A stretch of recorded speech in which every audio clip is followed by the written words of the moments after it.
welcome members of the committee. Welcome officials from Treasury.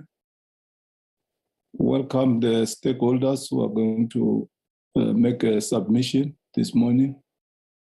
Welcome the support team of SCOF and the entire parliamentary team present here.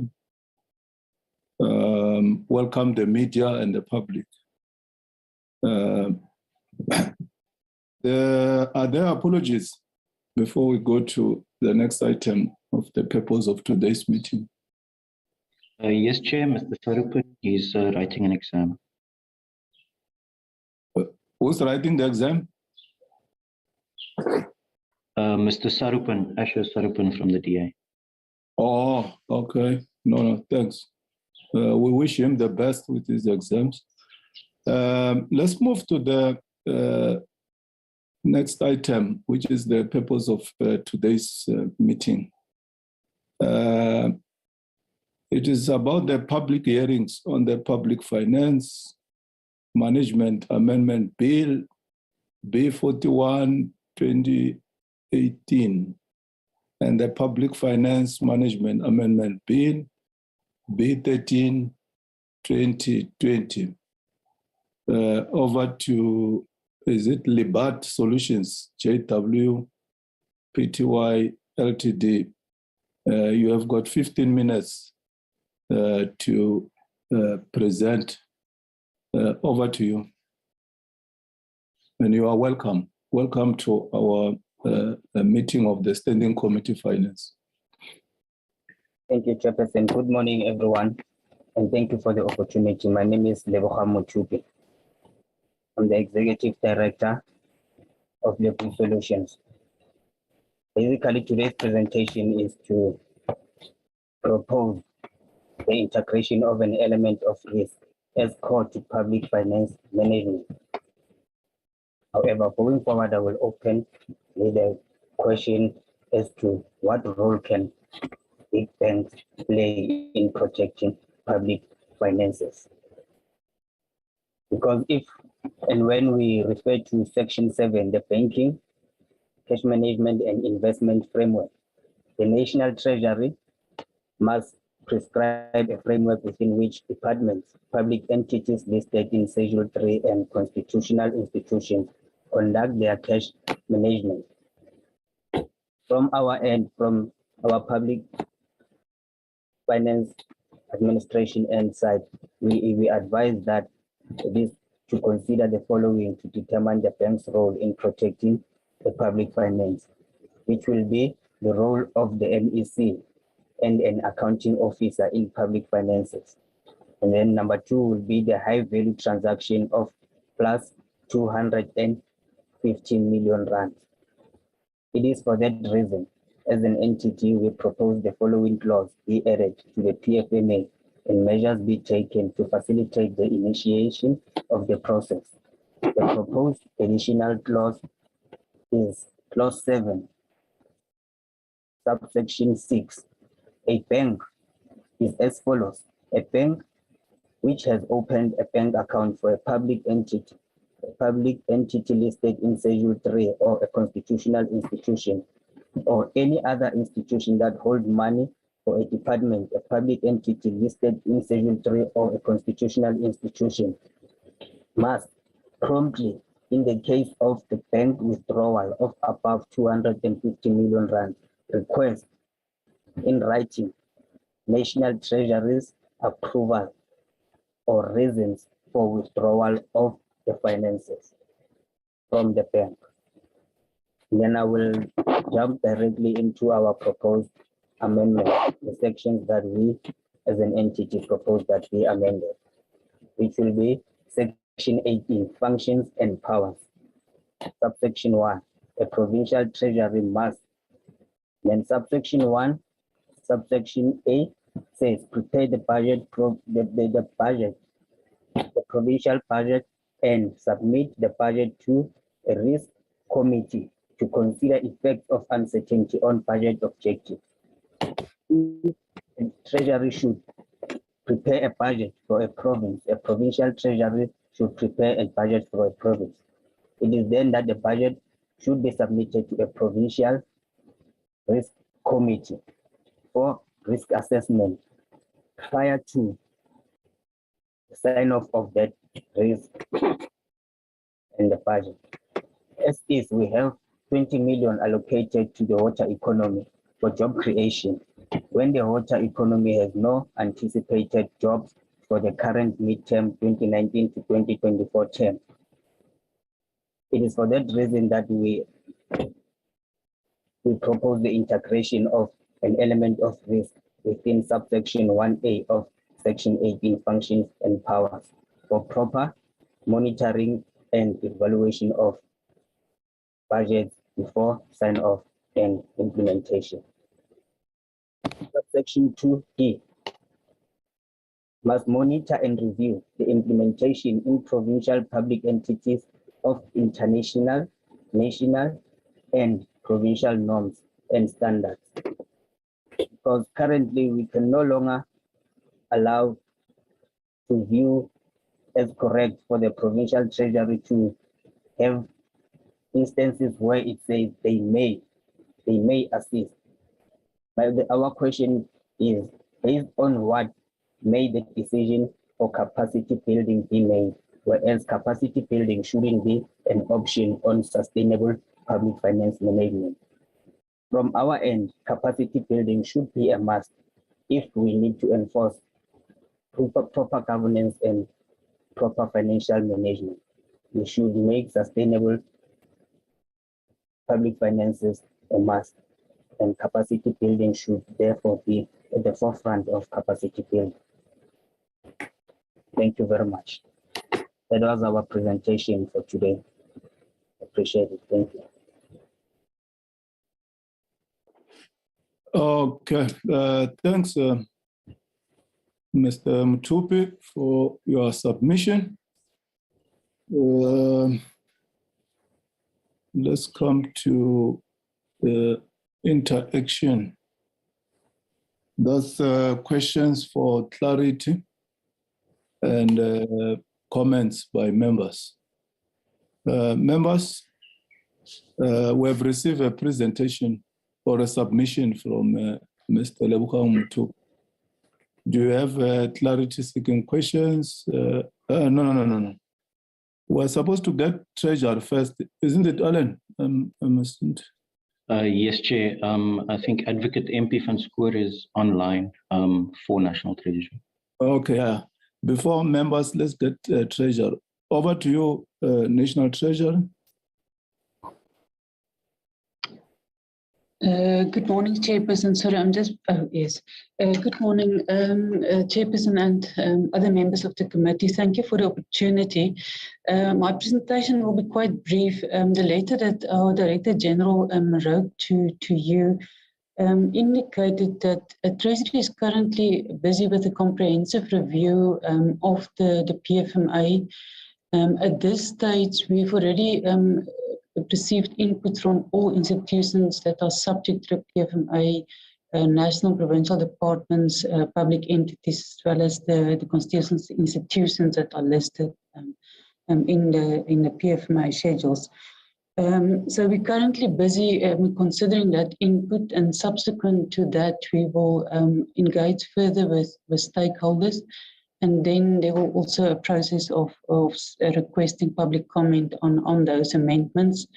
And obviously that we will also, what we will publish is a draft bill for comment, which we didn't specifically mention in the letter, or didn't mention in the letters, that we're also busy looking at reviewing the Treasury regulations, which might actually, if it's completed in earlier, that will be issued. And some of the aspects that were raised in the two bills could also be considered in that process. But the main thing is our views that the amendments in both bills, we should consider that as part of our comprehensive review. And once we've completed the government processes on draft legislation, including the impact assessment, and obtaining the state law advice certification and the cabinet approval, bill will be tabled in Parliament for Parliament's consideration. Now, the amendment to the PFMA, the intention is to table it in Parliament either in 2023 or 2024. So those are the timelines for the PFMA review. We also, at the same time, not relevant to the two amendments bill before the committee, we are also conducting a comprehensive review of the MFMA. Thank you very much, Chairperson. Thanks, Ms. Square. Over to members' comments and clarity-seeking questions.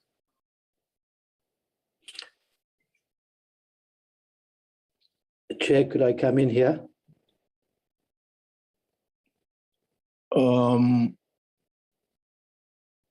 Okay, I see. Where are you from, Mr. Kachale? Are you from Treasury? No, I'm one of the I'm the author of one of the bills. I'm asking, are you from Treasury?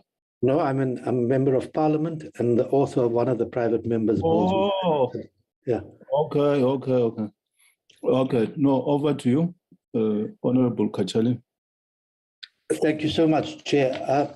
Chair, I've listened to the advocate from Treasury, and frankly, I'm a little bit baffled by what is being said, notwithstanding the review that is proposed of the PFMA, because certainly my bill and my belief is that the other bill as well can be incorporated into the review.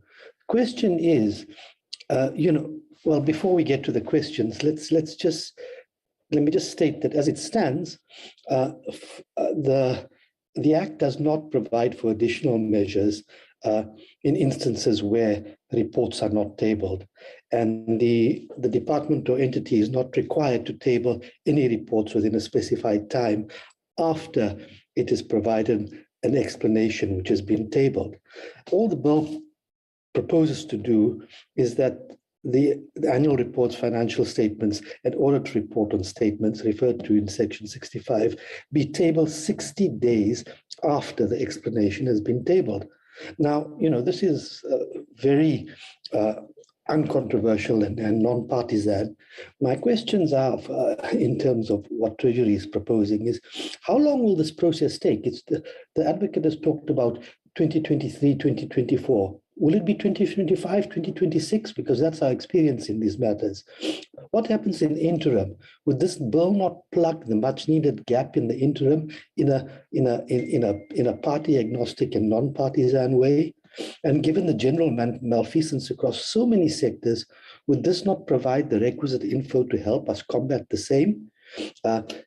In view of this,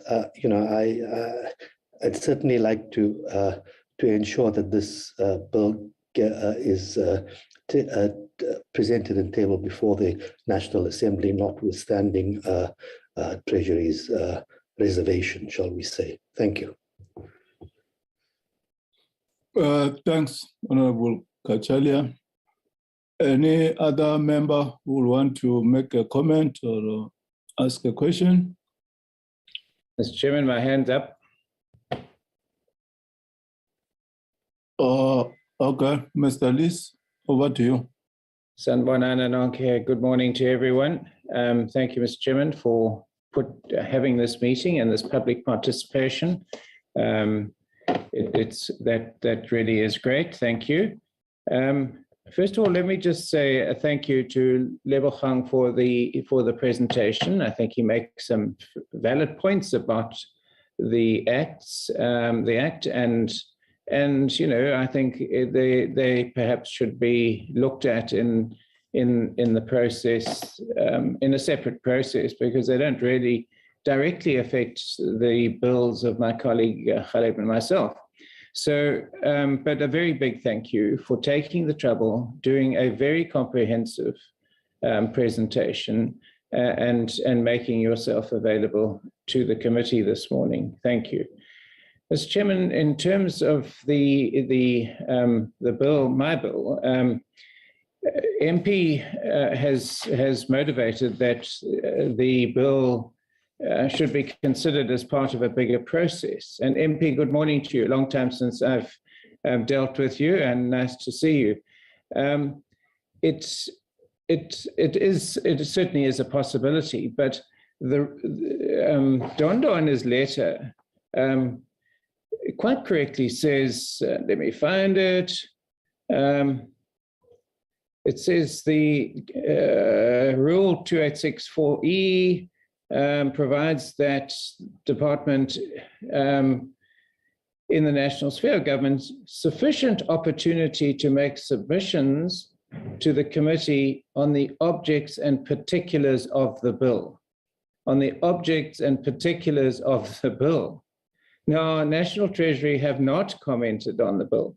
And I think, MP, you must speak for yourself, but it seems to me that you don't have an objection of any sort, really, to the contents of these bills, because, as Caleb has said, they're pretty nonpartisan positive moves, given the history of state capture that we've experienced, and particularly in my instance, with the bill that I'm sponsoring, with regard to the abuse of the government guarantee system, in particular with Eskom and with SAA.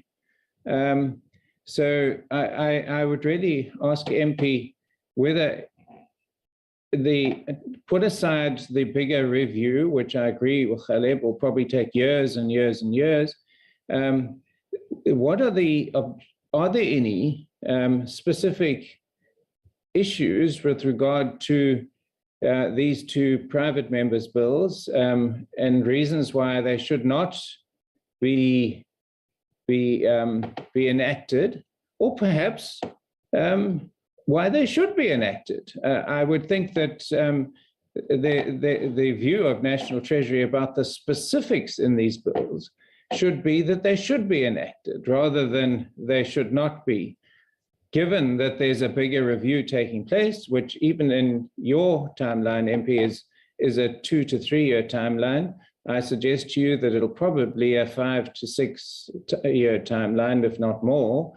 So, Mr. Chairman, I'd really like MP to comment on the specifics of the bill. And then, perhaps I can propose amendments to accommodate that. So thank you very much, Mr. Chairman.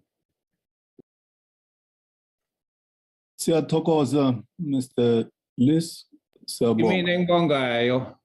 Bonga Tina. Honorable, over to you, Dr. George. Thank you, Chairperson. I'm going to leave my video off because of connectivity. I didn't hear anything from the National Treasury to say that they did not support what was being proposed. So in the absence of that, I think we can take as given that they actually support them. That they support them. I agree also with my colleague Alf Lees that if we're looking at a time frame, that the Treasury seems to be saying is that we are looking at a bigger review. This sounds very much like the pension reform as well, that yes, there are things that we need to attend to, but there is a nebulous in the future process that's going to happen. And we know how long they take. I mean, if you look at pension reform, it's been on for, I think we're heading to 20 years now. So maybe 5 years isn't even, is very short in this big scheme of things. But our term is going to end in 2024. So we certainly won't see anything by then. And as mentioned, is that Treasury said to us the other day when we were discussing their performance, is that the municipalities, many of them have just collapsed financially, and Treasury is actually unable to fix that mess. We saw the same in the state-owned enterprises, etc. We see the leakage from the National Treasury funds all the time, taxpayers' money. So any steps, positive steps that have been proposed certainly here would take us in the right direction. So I really cannot see why we would need to wait for this nebulous process in the future when we have a problem right now. Thanks, Chair. Thanks, Dr. George. Yeah, those are the comments and clarity-seeking questions from members. Treasury, Ms. Kaur and your colleagues, can you respond? Yes, thank you, Chair. Firstly, on the timing or the time the comprehensive review will take, it is underway. It's not something that's still just in the pipeline. As I indicated, we obtained comments from institutions subject to the PFMA. But as you know, we have processes within government to follow before we can table a bill in Parliament. And yeah, I do admit we can't with certainty say exactly how long that will take, and that's why in our programming we indicated either tabling in 2023 or 2024. But the aim is not to that it take such a long process as indicated by some of the members that commented now. On the specific of the amendments, we do have some concerns about some of the wording of the amendments, and we also have the view that some of these amendments, it should rather be captured in trade regulations and not in the Act. But if the committee requires us to comment on the specific amendments, we do need to get a mandate, and we can submit later indicated our comment on the amendments in the bill. We can at this stage give just from an official perspective, or as officials but not yet mandated by our DG or the Minister, give our input should the committee so requires.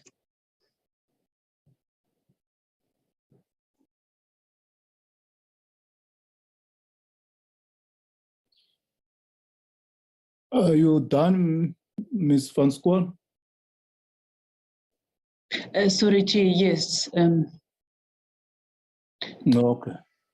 Yeah, I think the only thing is that if you want us now to comment, I can ask my colleague that works with the PFMA on a daily basis if she wants to give input. But I think it's important for us to also get a mandate from our principals to formally submit comments on the two bills on a technical level. Thank you. Okay, thanks. Any follow-up question or comment before we move to the next item? Chair. Oh, Sorry, Mr. Chairman, my hand's up too. okay, let me take Mr. List, then come to Honorable Abraham. Thank you, Mr. Chairman. I'm a little bit taken aback, but anyway, I suppose all things get done in their own time, because the Dondo's letter actually specifically details that that the submissions must be about the bill, the contents of the bill, but MP is not ready for that. So I would really urge that those comments be obtained, and that we get them, so that we can look at them. Amendments to bills are entirely possible, and so if there are certain reservations or concerns, let's hear them, and it's entirely possible that we might concur. We'll certainly consider them.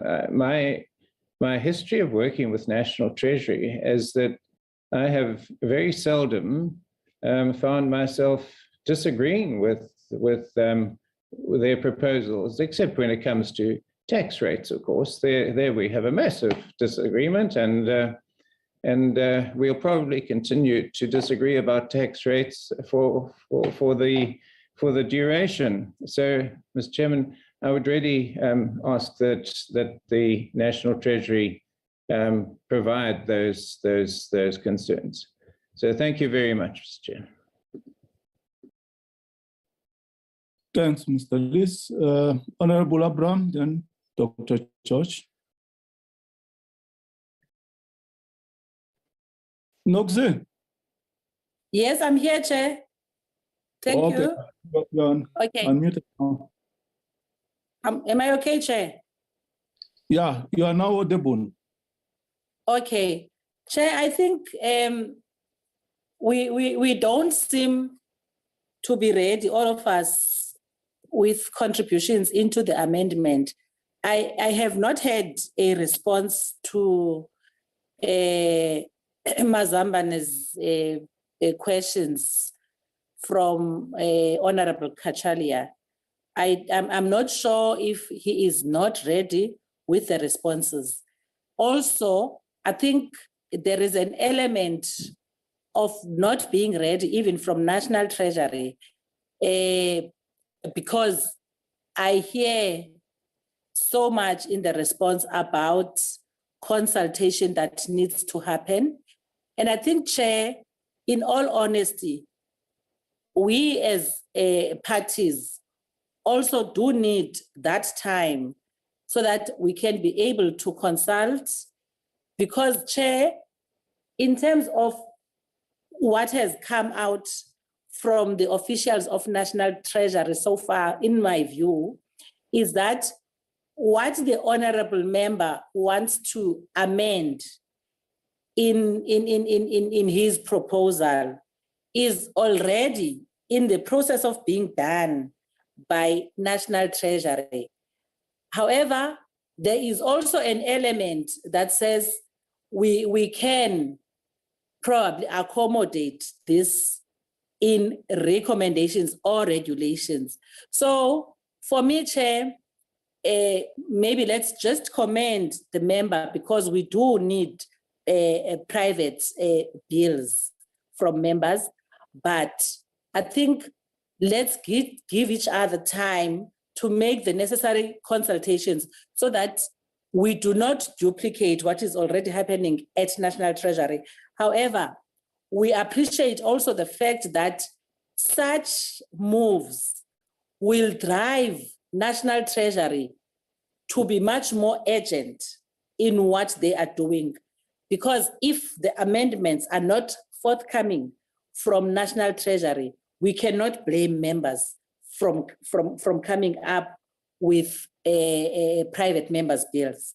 So, Chair, in essence, my plea with the meeting is that let's give each other time. Let's give National Treasury time. Let's give Honorable Kachalia himself time to go back and seek to respond to the clarity questions that have been asked here, and also that political parties also go back and make the necessary engagements so that we come back here and have a fruitful discussion with having done the necessary consultations. I thank you, Chair. Enkosi, Nogze. Dr. George. Thanks, Chair. Yeah, I just want to get some clarity here on terms of process, because, I mean, what cannot happen is that a member proposes a private member's bill, and then we get feedback from a department, Treasury or any other department, that says, well, you know, we are going to put this into the Act in the future sometime. So, you know, therefore, let this happen then whenever this happens. Now, that cannot be. There is a process that needs to be followed. And I think we learned that very clearly in the process of my own private member's bill. So, you know, obviously it's up to the members who are proposing the bill, but the clear thing is that they have in fact put together a proposal for a private member's bill, a very sensible one that takes us forward into the future for a better financial management of the people's money. So here it is. And then what they've done is they've gone through the process and have asked for inputs. Now, here are some inputs. The Treasury's input has not been to look at the detail of the bill, etc., and say, well, yeah, we think it's a good idea, or no, it's not a good idea. It will be included. So it seems like they like the idea, but sometime it will be included. I don't think we can do that because it is Parliament's processes that must be followed. So obviously, if Treasury is not ready to give the inputs, I don't know whether they were asked to do that. But, my understanding of the process, as we followed in my bill, is that you have a bill, people give comment, Treasury itself gives comment, and then the members are given the opportunity to then reply to that. And then the committee decides whether it wants to proceed with it or not. So I certainly do not support us, dilly-dallying on this thing and, waiting forever. How long is a piece of string? No. I mean, obviously, if we haven't got the inputs from Treasury, then we must get them. But it is really, we cannot expect the members who have spent a lot of time and effort to put their bills together to have to sort of nebulously wait. We need to be clear then what is in fact the next step, because else Parliament doesn't work, obviously. Because we say, well, we want to encourage people to do private members' bills, but then, hey, look what's happened in the process. So I do think we should be cautious of that. And I think we need to be clear on the process and make sure that whoever needs to do what they have to do does it speedily, on time, so that we can actually apply our minds to these bills and get moving to a better South Africa for everybody. Thanks, Chair. Thanks, Dr. George. Let's move towards conclusion before I hand over to maybe legal services. In terms of the law, a private member's bill is treated the same way as we treat a bill from a minister. So we can't say that we anticipate that Treasury is going to make amendments to the PFMA and MFMA. Therefore, we have to put the bill on hold. It doesn't work like that, because it will be like Parliament gets influenced or take mandate from the executive, whereas we have got separation of powers. So we are going to follow parliamentary processes. Whether there's going to be changes to the Act, as the PFMA later next year or that other year. But for now, the bill that is before us has to be processed. Now that we have received the submission from the stakeholder, it means we have to go to the next stage. If I'm not mistaken, is where we're going to deal with the motion of desirability and then take it to the other stage. But let me invite officials from the legal division of Parliament to give a way forward in regard to how we should treat this or process this bill. I saw Nolutando. I'm not sure if Advocate Jenkins here or. Good morning, Chair. This is Advocate van der Merwe speaking. I'm also from Legal Services. If I may respond to your question. Yeah, proceed, Jamie. Thank you, Chair. Good morning, members, and good morning to the Chair. Yes, Chair, you are correct that the simple aspect of there being a review that might come in future is not in itself a reason for this committee to say that we reject the motion of desirability on the bills before the committee. We have had in the past on the National Credit Amendment Bill, that was also a private member's bill. The committee held the bill back to see what the review by the Department of Trade and Industry at the time will bring forth, to see whether there's a need for the private member's bill or to rather go with the review. But in that instance, the department gave sufficient reason why it was necessary for the bill to wait. In other words, it was more a question of policy. What is the correct wording for the legislation before the committee? And because that was still under consideration, that is why the committee was cautious to either approve or reject the motion of desirability on the National Credit Amendment Bill. So at this point in time, the committee does have a little bit of not enough information before it. Just to rely on the fact that there is a review of the PFMA underway. In that regard, Treasury did offer to provide more information. It might be prudent for the committee to allow that.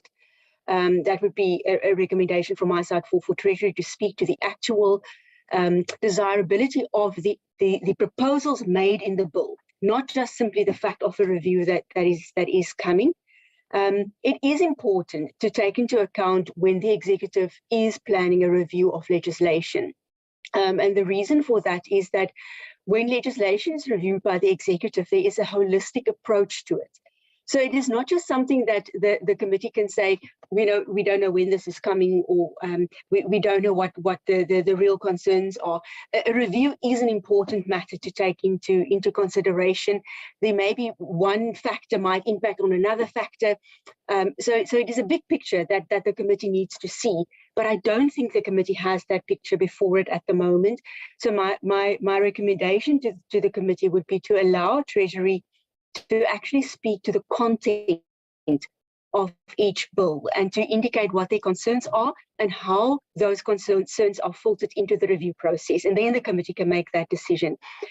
So, Chair, because going forward, to some extent, the members have already responded to the submissions that are before the committee now.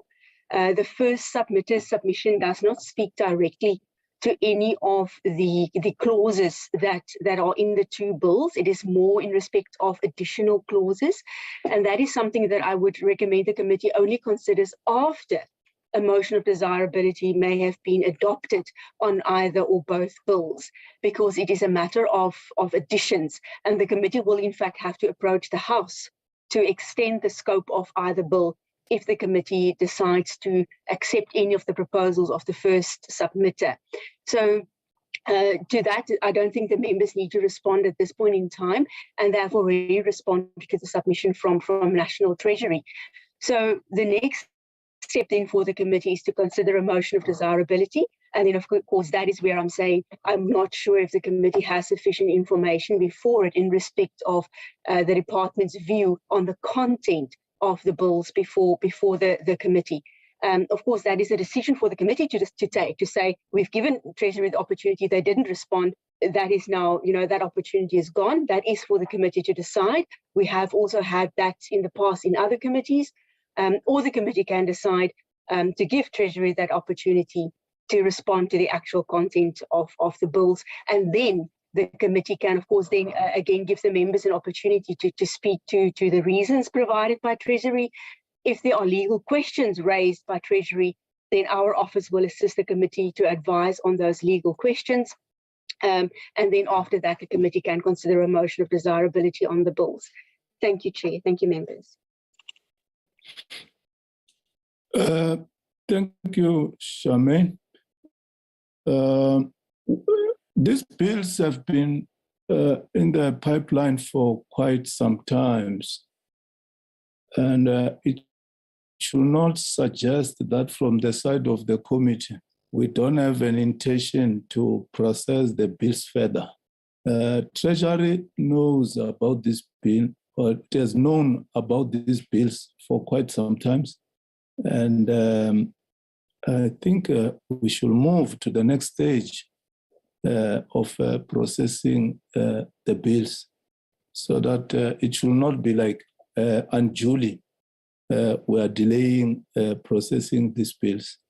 So I would suggest that let's take the bills to the next stage, then we'll deal with other issues as and when they come at that stage. Alan, any announcement before we adjourn? Chair, just to indicate to the committee that there are meetings scheduled on this bill next week. Considering what Advocate van der Merwe just said, the response from members to the submissions, by the looks of it, that has been done. So for Tuesday the 14th, we've scheduled a response to submissions meeting, and then Wednesday, the 15th, is formal adoption of the motion of desirability on these bills. So that's for next week, Chair. Any other announcement? Just to say that I've just sent the link for this afternoon's meeting with the Office of the Tax Ombud. So you have that link and documents in your inboxes now. Thank you, Chair. Okay, thanks very much. Honorable members, we'll adjourn this meeting.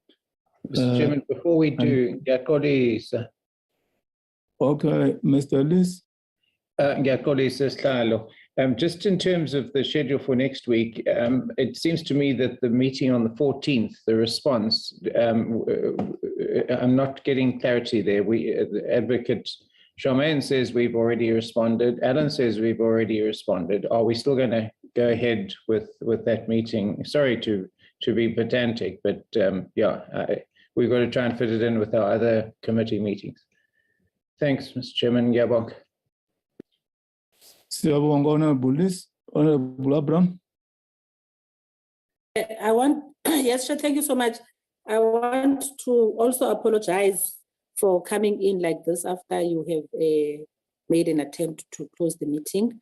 But I also agree with Honorable Liz that we should clarify the responses for next week. For me, Chair, I don't know about the committee members, but for me, we also need more clarity from National Treasury, because for us, National Treasury should not just be general, but should actually speak to the actual amendments.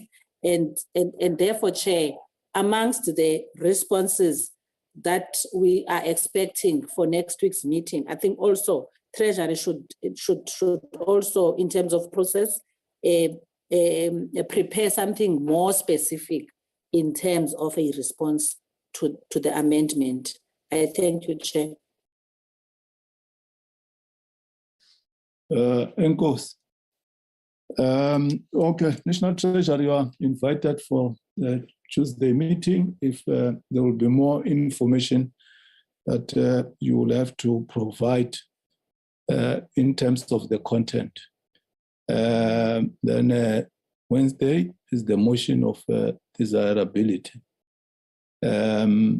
So let's adjourn the meeting until we meet again at 5 o'clock this afternoon. Thanks very much, honorable members. Thank you, Mr. Chairman. Thank you, Chair. Thank you. Wasuk. Thank you. Hey, Rikudi Chenyan. Hey, how fun. Recording stopped. Retoapa. Yeah, no problem. Dorothy. Sharp. Pleasure.